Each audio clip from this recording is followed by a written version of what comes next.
Welcome to the 7th Annual Afrikana Independent Film Festival in Richmond, Virginia. My name is Justin Smith, founder and curator of Afrovisualism. I'm with Afrikana this year as guest curator of my online programming blog titled Black Cinematic Continuum. It's curated by Afrovisualism.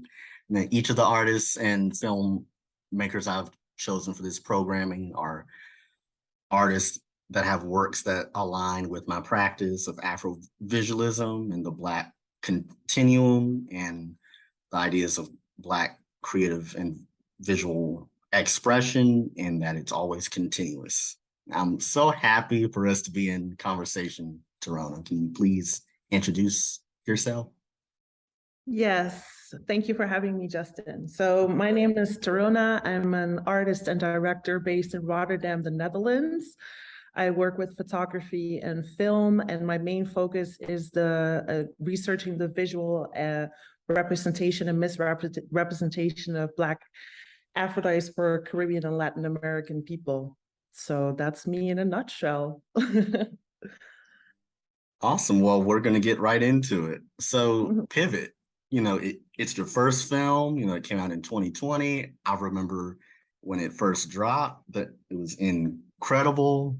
You observe, how Black bodies, are in white spaces, of course, in the performative states. And of course, your film deals with stillness and movement, but in this thread of like pause, rest, and then stillness, and then resistance.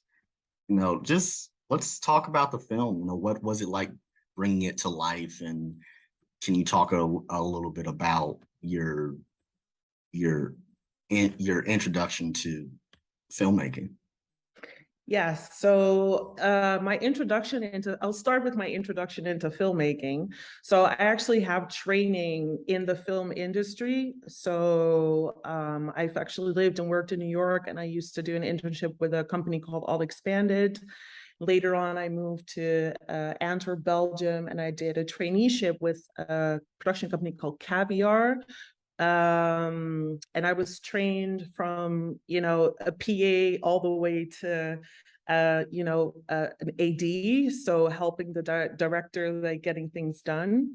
That has been an incredible privilege. And I always knew I wanted to do something in film. This is also initially why I went to New York to do the internship. So that was in 2015. So it always been in the back of my mind to become a filmmaker or to work with film. And it wasn't until 2020 that I actually made my first film, which was Pivot. And bringing it to life was a very interesting process in the sense that 2020 was during the height of the pandemic.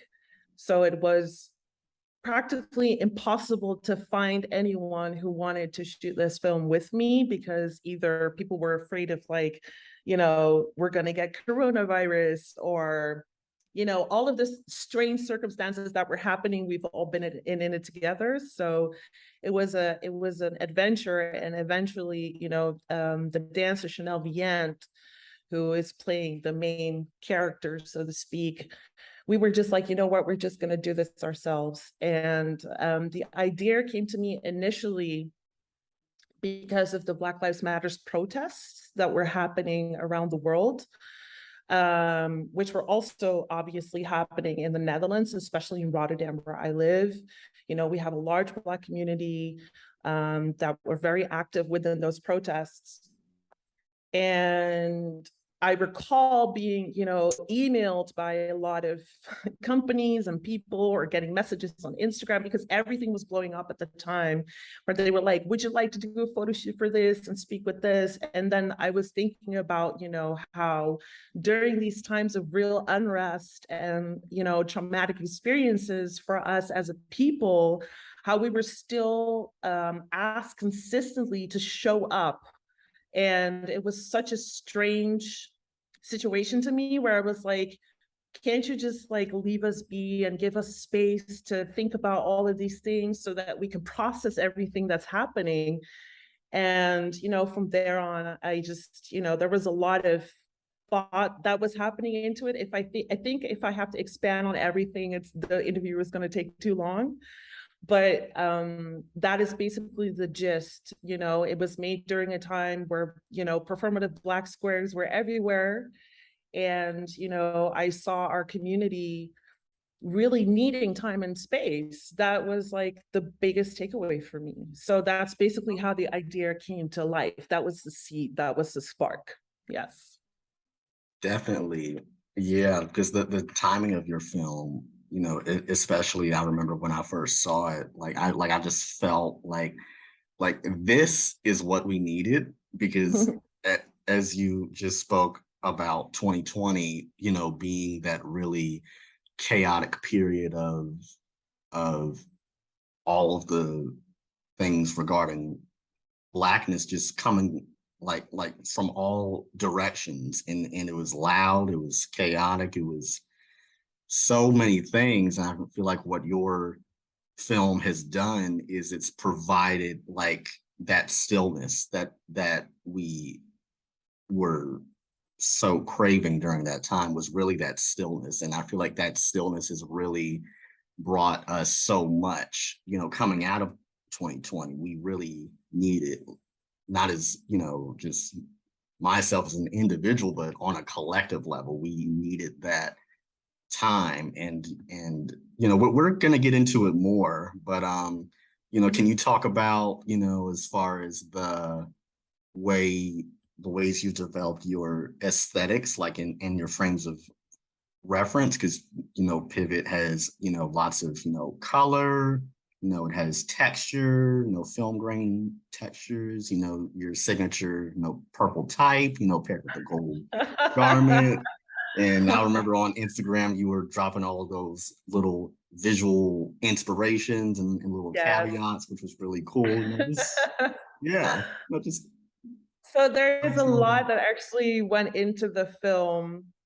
And, you know, I want to preface this by saying, and, you know, when someone told me, like, your film looks so deceptively simple, you know, like, but I feel like there's so much in it. And I also made a drop on my Instagram that said source material because of that, where I was like, it's never simple. You're always influenced by something that's going through a new mind.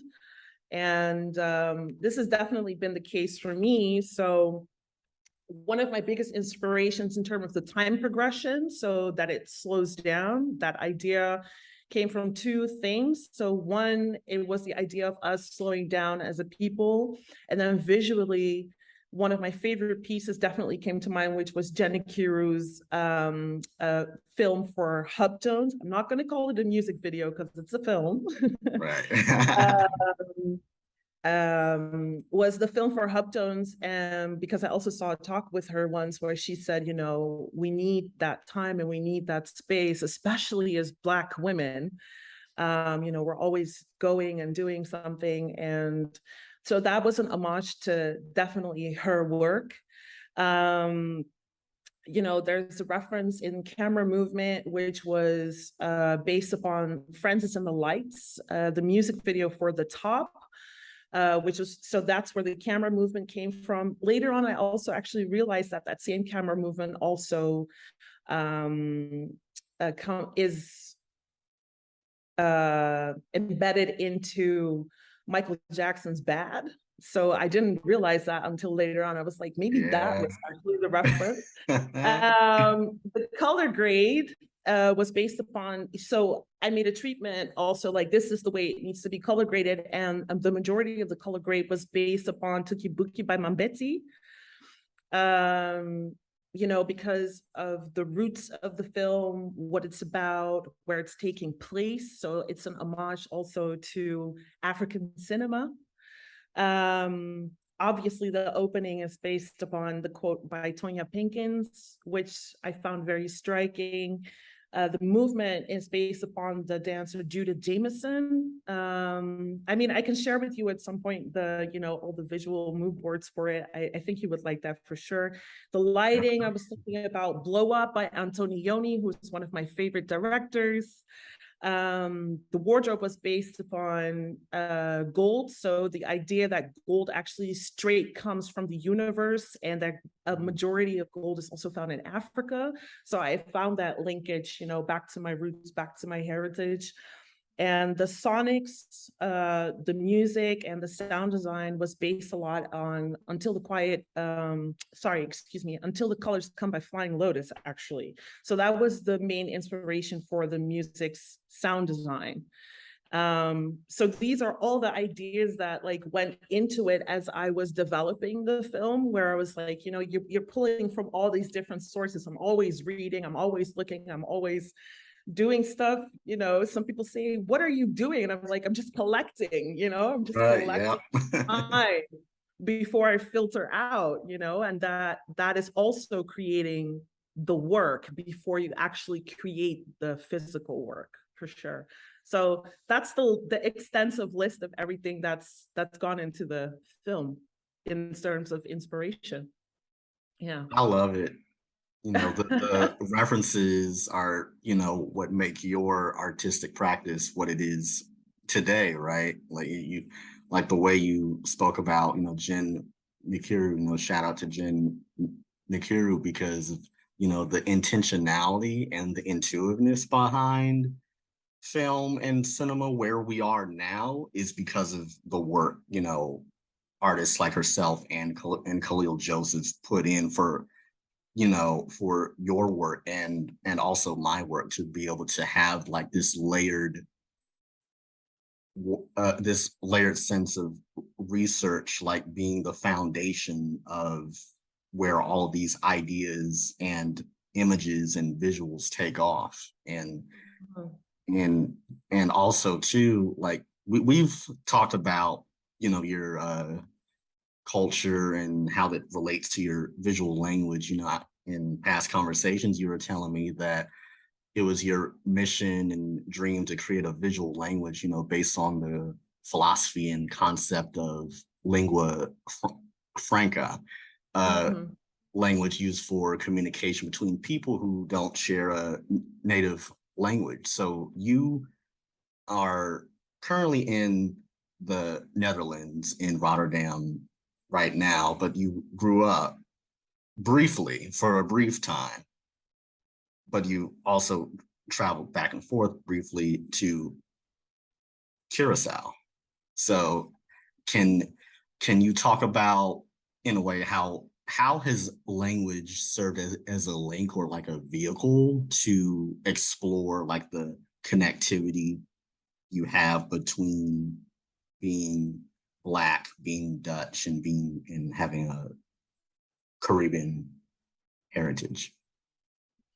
Oh, that's such a deep question, Jonathan. That's that's not just a question. That's like speaking to my soul and my spirit, you know. Um, so language is very important because it's the way that we define the world. You know, we a lot of the definitions that we do in the world are by words. Um, and I've grown up multilingual, so I've always been in between languages. I've actually grown up tri-quarterlingual, so I've definitely been in between languages. So being in between worlds always.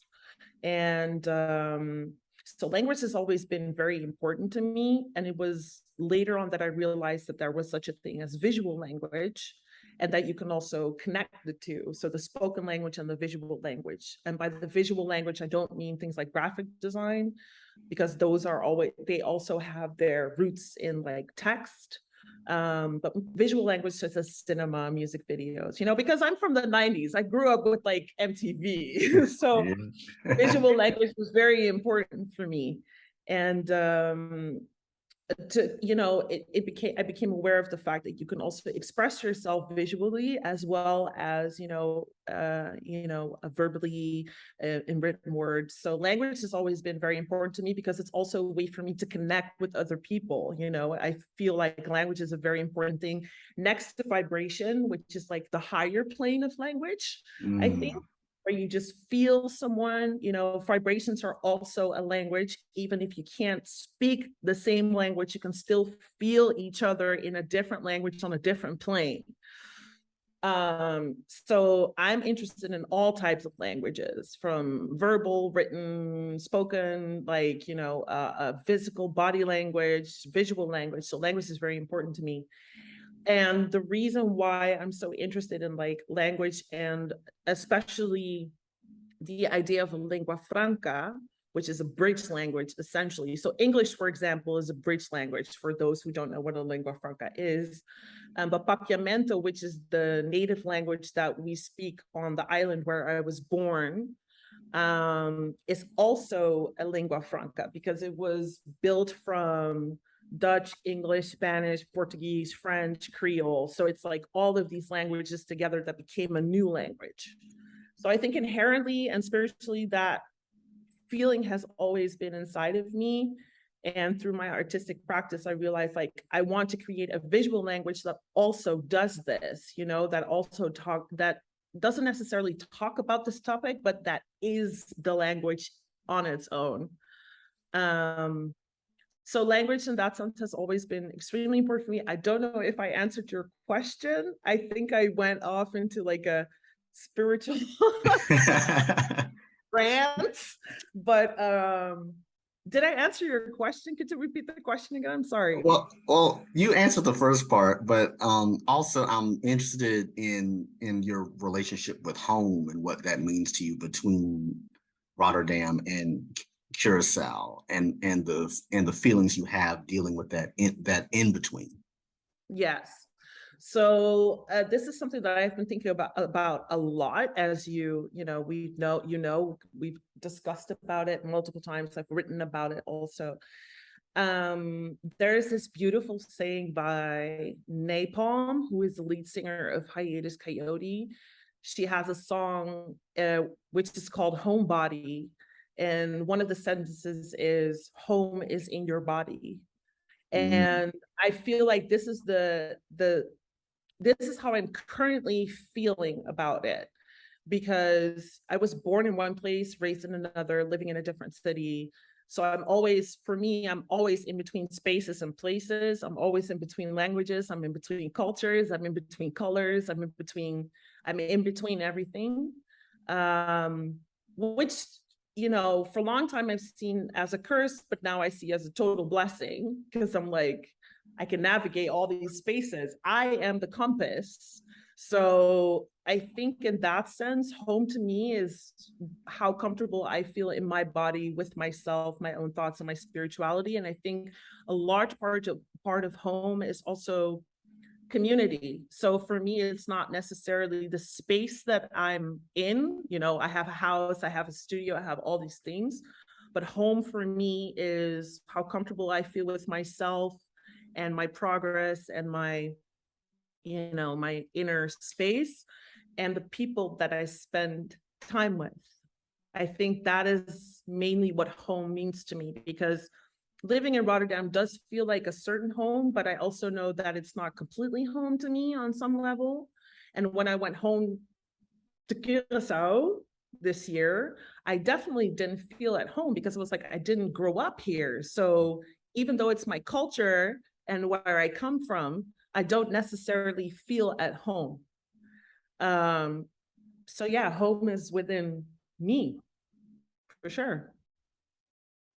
Definitely, yeah. You really do have a way with words and in how you put things, like, and for sure, it's really interesting how because I've heard you in past talks talk about how how that in between makes you feel, in especially you were telling like how in like the Afro-European side of the diaspora, like there is this pull in different places, but you always feel intuitively with the people you're around, and what keeps you whole, like in the foundation, like that's home to you, right?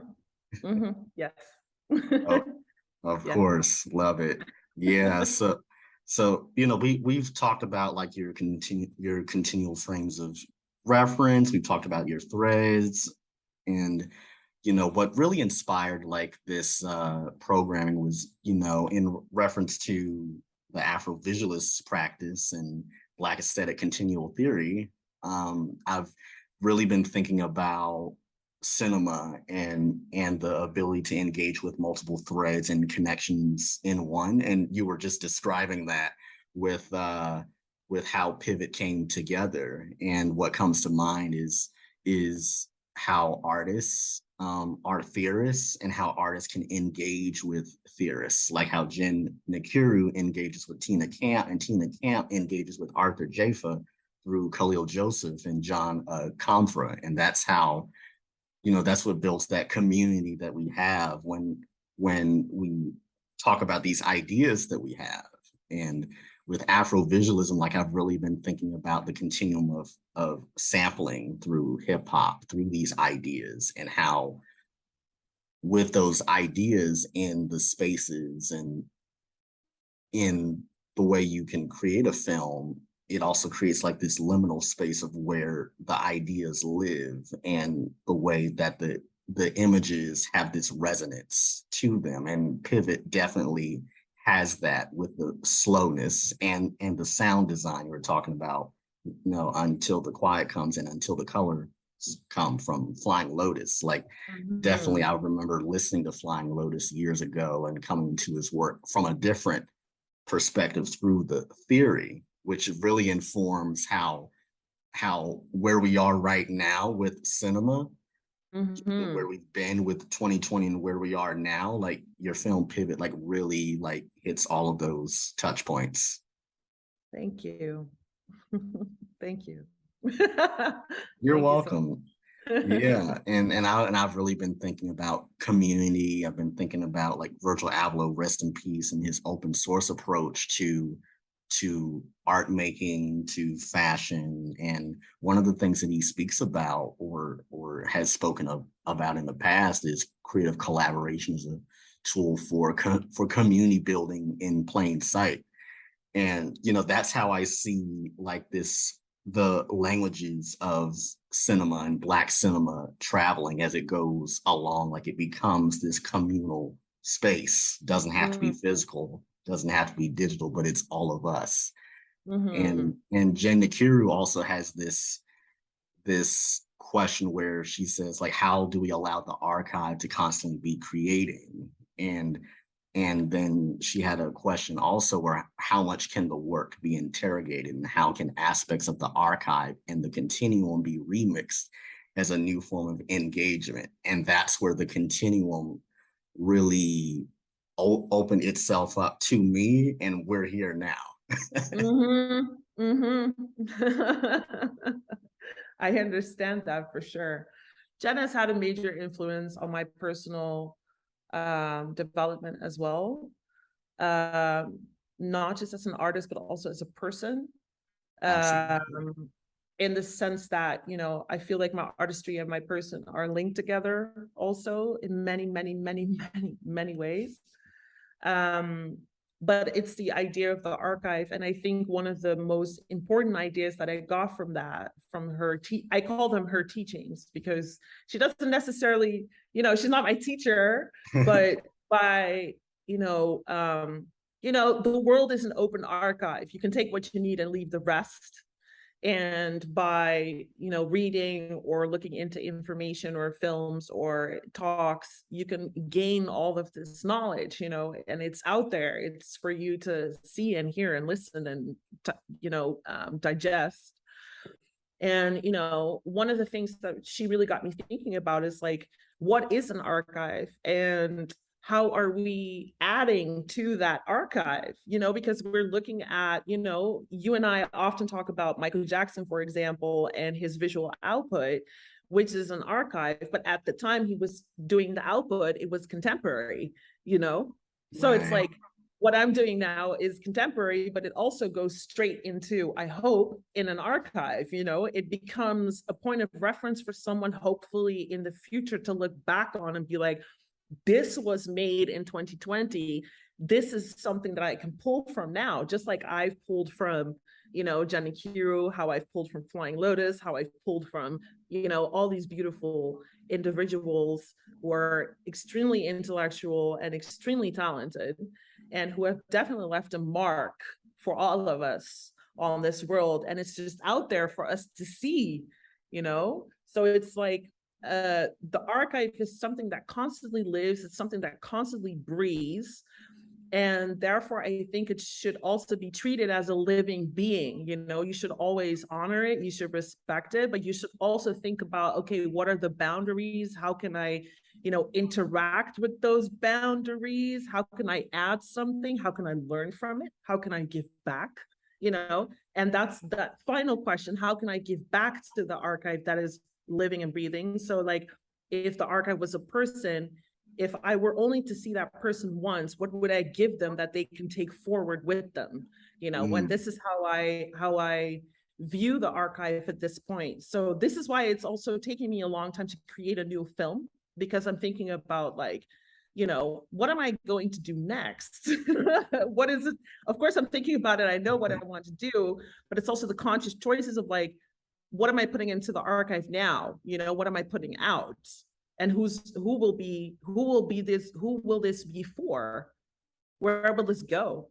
You know, so, and of course we don't have full control over that, because once you put the work out, it becomes of the people, as I always say, but you can't put an intention into the work and, you know, what you will, the hopes you have for it, I guess. Yeah. Yeah, definitely. Like, even though like we have spoken about the archive as like an external thing, and you just touched on it, that it's a part of us. It's just as much as a part of us as it is out there in the world, and that is the continuum. That is the frequency. It holds weight. Yes. It holds so much weight. And let's talk a little more about, how you've been thinking about Pivot, whether you're thinking about like future iterations of Pivot, or just talking more about like how your visual language has sort of like shaped you in a certain way as of now, and how you sort of see yourself in the future building on the ideas that you have. Ooh. That's a really strong question. So I think that, okay, so the question has three parts. So part one is the iteration of Pivot. So I think Pivot, for me, I've been thinking a lot about Pivot, because Pivot has been, I'm very grateful. You know, it's been gaining a lot of traction. There's been a lot of attention for it. It's been going places. People are loving on it. It's hopefully loving on people also. And giving them what they need or what they're looking for. In that sense, I think it's very much, I don't know if this is the correct term, but a period piece. It's something that was made in that specific part of time where I felt it to be absolutely necessary, from my own intention foremost. So I actually made the work for myself, as I do with all my work. I make it for me, and then it goes out into the world, and then I share it, and then hopefully, people find beauty in it. So I think it's a standalone thing, but now that it's gaining a lot of traction and coming back to life, so to speak, because it's been, under wraps for so long because of the pandemic, like I did a screening online, etc. I would love to see it at some point in a museum with a fully, how I envision it, people can go to it, and I hopefully in a Black museum, where there's Black art, or like the Brooklyn Museum or something like that, but those are my personal dreams. So I think that's a standalone. I think I'm moving more toward the idea of a lingua franca now. So I have an idea for a next film that I'm trying to get made. I have the treatment, everything's ready basically. I'm in the process of looking for funding, because it's an expensive process. So I'm moving more toward that idea of what does it mean to be in between worlds. Also because, I recently had an exhibition, with work that also discussed that. So I made work that surrounds that. So that's where my mind is right now. So what does it mean to be in between worlds and to have it be a superpower? So I think Pivot will be, it will be something that will continue to live on its own and hopefully be contextualized with works that relate to it, I think that's the interesting part about the work. There's no dialogue, there's no text. There's only text in the beginning, but there's no dialogue. So you can recontextualize it consistently, but hopefully the core message will stay poignant, you know? That's really important for me. And what was your third question, Justin? Yeah, so the last part of that particular question was, we've talked previously about how cinema can, serve as like these spaces for affirmation, healing, reflection, motivation. You know, Yes.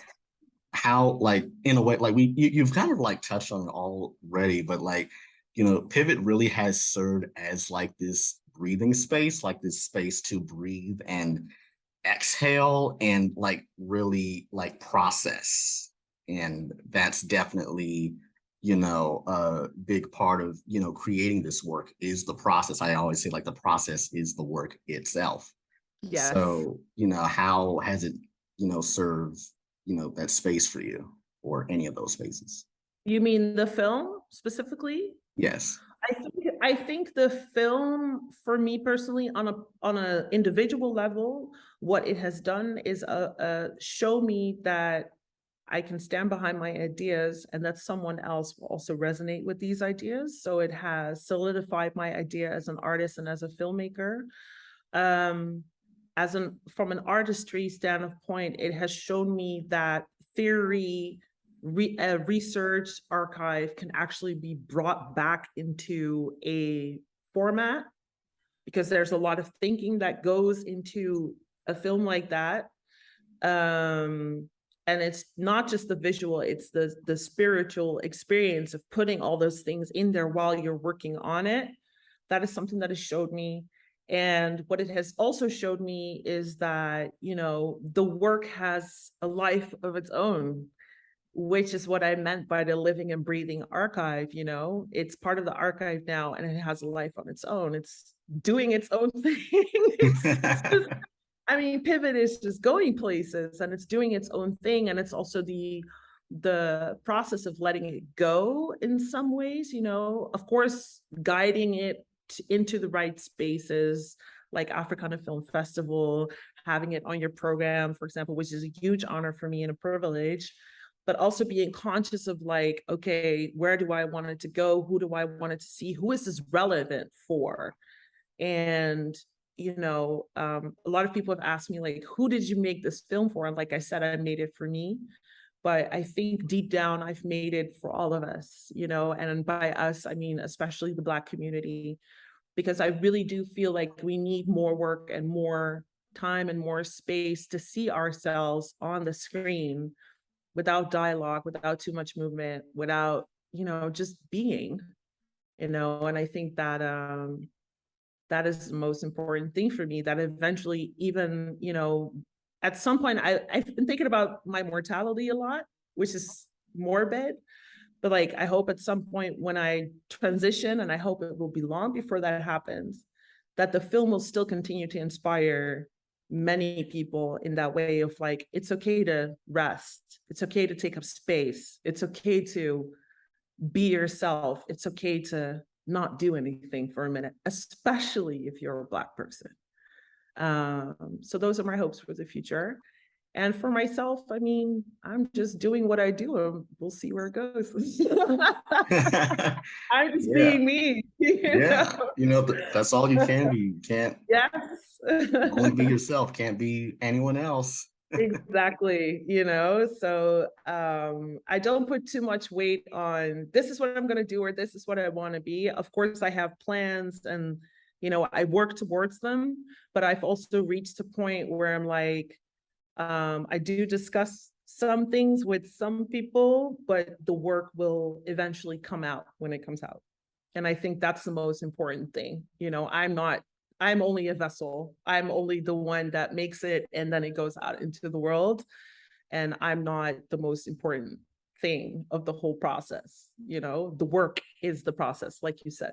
So Definitely. And the work and the archival process of it in the idea that the archive speaks back to you in mhm. in ways you never would expect when the work does travel. Like you learn things about the work and yourself when the work grows wings and travels. Yes, and it's a beautiful thing, you know, and I think the most rewarding part of the journey, you know, making the work was already the reward. So going through the process of making the work was the reward. Once it's finished, you know, it's out there. It's the people that come with it Right. afterwards or Okay. during, for me, that are the most, you know, that's the most valuable experience, where people are like getting in contact with me and like, oh my God, I've watched this film like 15 times, or having people analyze it in ways that I've never seen. Like, oh, you thought this about this film. Okay, well, I didn't have that in my mind at all, but I love that you see that in it, you know, like it's so good. And that's what I love about cinema also, or like about any active type of art, where it's like, it's always about you projecting back onto it, you know. The Mm, maker can have an intention and it can be super clear, but it's always what you see in it yourself. So the work is always speaking to you as you are also speaking to the work. And that's what I love about it. I love the people that I've met through it. I love the people that I'm meeting now because of it, the experiences that I'm getting from it. You know, it's been very rewarding and I'm very grateful for sure. You know, and finally to see you again, yes, Justin. of course. Yeah. And my final question for you, Tarona, is what does the Black Continuum or the Black Cinematic Continuum mean to you? So what does the Black Continuum mean to me? I think personally for me, I can't speak for others. Personally for me, it means to know that there are people out there who look like you, have the same language like you, who have possibly the same ancestors as you. Um, I've wondered about that recently. I'm moving away a bit from the question, but I was thinking about what if, you know, what if who has shares my ancestors? Like, wouldn't it be crazy if I found out that you and I have the same ancestors? Or so I was just thinking about that.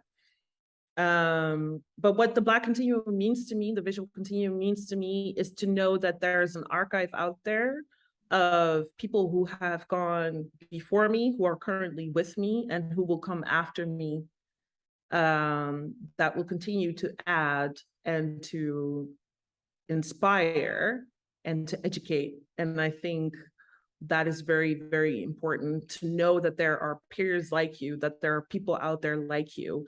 It's not so, of course, it's about the work, but it's also about the person behind the work, which is the most interesting thing to me about the Black visual continuum, because you know, not to sound fangirly, but if I never saw Rebirth is Necessary by Jana Kiru, I would have never known that it would be possible for a person like me to do what I do. And it's because of that continuum, because she also feeds on things that have come before and things that are contemporary or things that are yet to come, that I am where I am now. So all hail to that. That's what it means to me. Beautiful. Tarona, thank you so much for this. Thank you for having me, Justin. It's been a pleasure and an honor.